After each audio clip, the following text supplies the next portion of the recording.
Hello, story lovers. Welcome back to my channel, Madly in Love, part 76.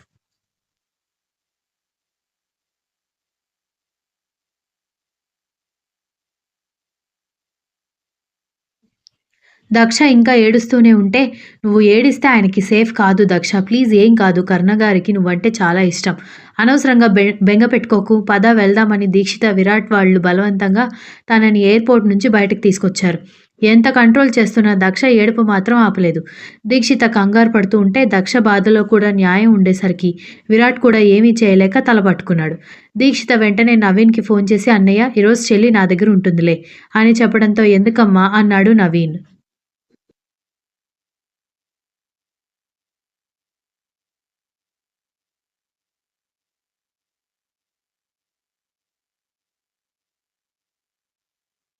కరుణ గారు క్షమిస్తే దీనికి దూరంగా వెళ్ళలేను అనుకున్నారో ఏమో తెలీదు గానీ ఎయిర్‌పోర్ట్‌లో అస్సలు దాంతో మాట్లాడలేదు, దాని వైపు చూడలేదు.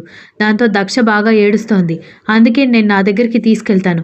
ఈరోజు నైట్ అని చెప్పడంతో సరే జాగ్రత్త అని చెప్పి కాల్ కట్ చేశాడు నవీన్. విరాట్‌ని ఆ రోజుకి వేరే గదిలో పడుకోమని రిక్వెస్ట్ చేసి ఏడుస్తున్న చెల్లెల్ని సముదాయిస్తూ తన దగ్గరే పెట్టుకుంది దీక్షిత.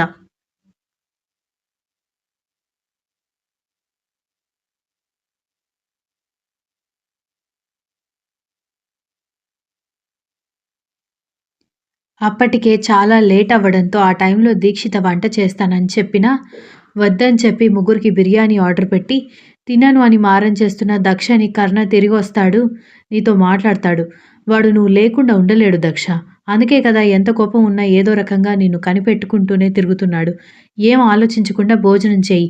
నువ్వు తినలేదని వాడికి తెలిస్తే నీ మీద ఇంకా కోపం పెరుగుతుంది అనేసరికి ఆ మాటకి మౌనంగా భోజనం చేసింది దక్ష.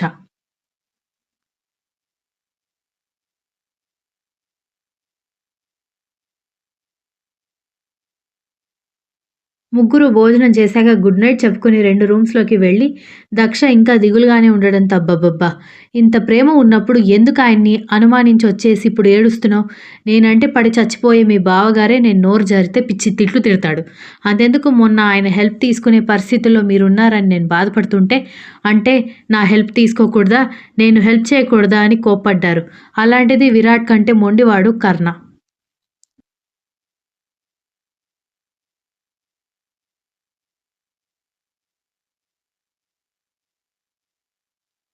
అతనితో మాట్లాడేటప్పుడు చాలా జాగ్రత్తగా ఉండాలి.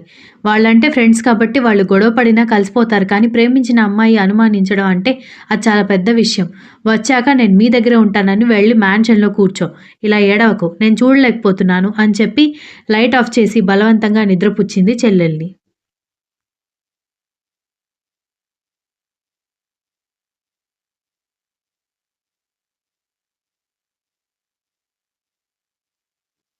ఉదయాన్నే 4 గంటలకే మెలకువ రావడంతో దీక్షితని డిస్టర్బ్ చేయకుండా మొహం కడుక్కొని, ఇక నిద్ర పట్టక కాఫీ పెట్టుకుందామని కిందకొచ్చి కాఫీ పెట్టుకుని, టీవీ ఆన్ చేసుకొని కూర్చుంది దక్ష. అన్ని ఛానల్స్ మారుస్తూ చిరాకు పుట్టి రిమోట్ పక్కన పెట్టగానే న్యూస్ ఛానల్ ఆన్ అయ్యేసరికి ప్లైన్ దగ్గర నిలబడిన న్యూస్ రిపోర్టర్స్ కనిపించడంతో ఆశ్చర్యంగా టీవీ వైపు చూసింది.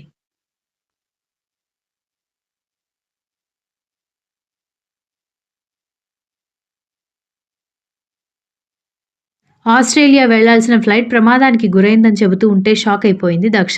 అంతే నో అని అరుస్తూ కప్ కింద పడేసి లేచి నిలబడితే ఆమె చాలా గట్టిగా అరిచేసరికి పడుకున్న దీక్షిత, విరాట్ పరిగెత్తుకొచ్చి ఏమైంది దక్ష అని అడిగేసరికి షేక్ అవుతున్న చేతుల్ని టీవీ వైపు చూపించి గట్టిగా ఏడవడం మొదలుపెట్టేసరికి ముందేమీ అర్థం కాకపోయినా న్యూస్ హెడ్లైన్స్ చదివిన విరాట్, దీక్షిత కూడా షాక్ అయ్యి ఏంటిది అని ఒకరి ముఖం ఒకరు చూసుకుని వెంటనే తెలిసిన వ్యక్తికి ఫోన్ చేయడం స్టార్ట్ చేశాడు విరాట్.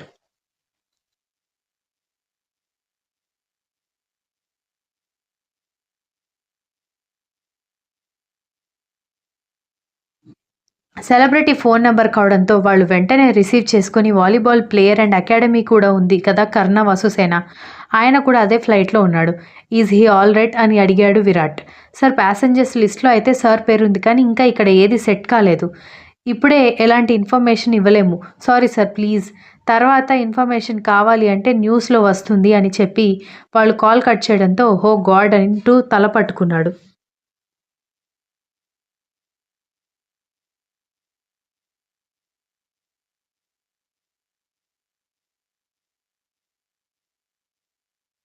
ఏమంటున్నారు బావా? ఆయన సేఫ్‌గానే ఉన్నారు కదా! అని దక్ష వణుకుతున్న గొంతుతో అడిగేసరికి ఇంకా అక్కడ సెట్ కాలేదు. వాళ్ళకి కూడా ఎలాంటి ఇన్ఫర్మేషన్ లేదు అంటున్నారు. అసలేమైందో చెప్పాలంటే టైం పడుతుంది. ఇప్పుడేం చెప్పలేము అని అంటున్నారు అని విరాట్ అనగానే సోఫాలో నుంచి జారి కుప్పకూలి తల కొట్టుకొని ఏడుస్తూ నాదే తప్పు. నేను ఏడ్చి పంపించి ఆయన ఈ పరిస్థితిలో ఉండడానికి కారణమయ్యాను అని ఏడుస్తూ స్పృహ తప్పి పడిపోవడంతో అక్కడే పగిలిపోయిన కప్పు ముక్కల వల్ల గాయమైంది.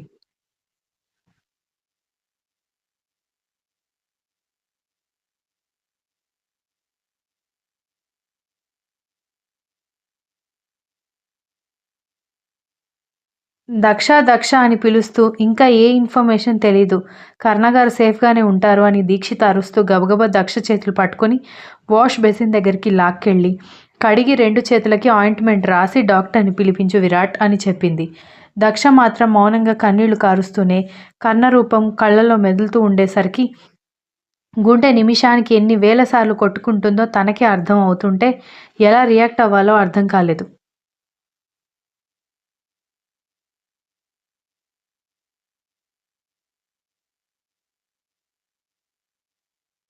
అప్పటికే ఇంకా తెల్లవారుజామున మాత్రమే అవుతుండడంతో ఇంకా ఎవరికీ తెలిసే ఛాన్స్ లేదు.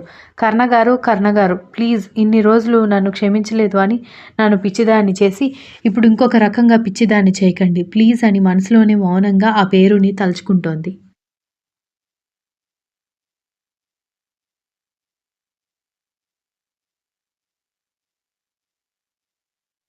ఉదయం అయ్యేసరికి ఆ న్యూస్ స్టేట్ మొత్తం పాకి ఇంటర్నేషనల్ లెవెల్‌లో వైరల్ అయిపోయి కర్ణ ఫోటోస్ వేస్తూ పదే పదే బులెటిన్ రిలీజ్ చేస్తుంటే దక్ష గుండె వేగం పెరుగుతోంది. ఈ మధ్య కర్ణ దక్షతో కనిపించిన వీడియో క్లిప్పింగ్స్ కూడా న్యూస్‌లో వేస్తూ ఈ అమ్మాయి వచ్చిన తర్వాతే కర్ణ గారిలో చాలా చేంజ్ వచ్చిందని, ఫ్యామిలీకి దూరం అయ్యారని, వాళ్ళ అక్కగారి లైఫ్ కూడా న్యూస్ అయిందని, ఆమె ఎంట్రీ అసలు మంచిది కాదని కర్ణ సార్ వాళ్ళ ఫ్యామిలీ మెంబర్స్ చెప్తున్నారు అంటూ న్యూస్ రీడర్స్ చెప్తున్నారు.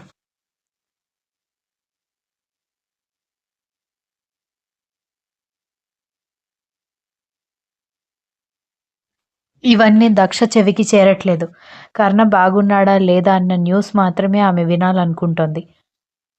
దక్ష మీద అలాంటి న్యూస్ రావడంతో అందరూ దక్ష వైపు బాధగా చూస్తుంటే విరాట్ వెంటనే న్యూస్ ఛానల్‌కి ఫోన్ చేసి చూడండి ఆ అమ్మాయి అంటే వాడికి చాలా ఇష్టం. మీరిలా పిచ్చి పిచ్చి న్యూస్‌లు వేసి టైమ్ పాస్ చేస్తూ ఉంటే మాత్రం సీరియస్ యాక్షన్ తీసుకోవాల్సి ఉంటుంది. ఆ టాపిక్ న్యూస్‌లో అసలు రాకూడదు అని వార్నింగ్ ఇవ్వడంతో వాళ్ళు సరేనని చెప్పారు.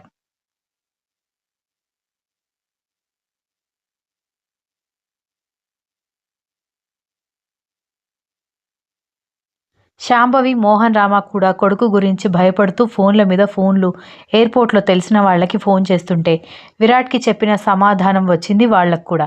నవీన్ కూడా పరుగు పరుగున న్యూస్ తెలియగానే విరాట్ ఇంటికి వచ్చేశాడు.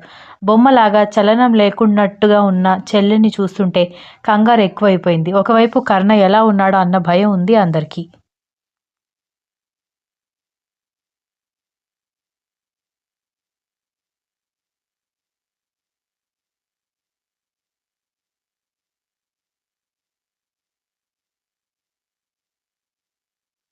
అప్పటికి కూడా కర్ణకి ఏమీ కాదన్న నమ్మకంతో విరాట్ కర్ణ ఫోన్‌కి ఎంత చేస్తున్నా కూడా స్విచ్ ఆఫ్ అని వస్తుంది. కర్ణ ఫోన్ స్విచ్ ఆఫ్ రావడంతో విరాట్ హార్ట్ బీట్ కూడా రైజ్ అయిపోయింది. అంటే వాడు అని కంగారుగా అనుకుంటూ దక్ష వైపు చూస్తే పిచ్చిదానిలాగా ఏదో బొమ్మలాగా ఎటో చూస్తున్నట్టుగా ఉన్న ఆమెని చూసేసరికి ఇంకాస్త బెంగ, భయం, కంగారు ఎక్కువైపోయింది విరాట్‌కి. శరీరం మొత్తం చెమటలు పట్టడంతో విరాట్‌ని గమనించిన దీక్షిత విరాట్ దగ్గరికి వెళ్ళి ఎందుకంత కంగారు పడుతున్నావు? ప్లీజ్ ఎలాంటి బ్యాడ్ న్యూస్ చెప్పకు అని భయంగా అడిగింది.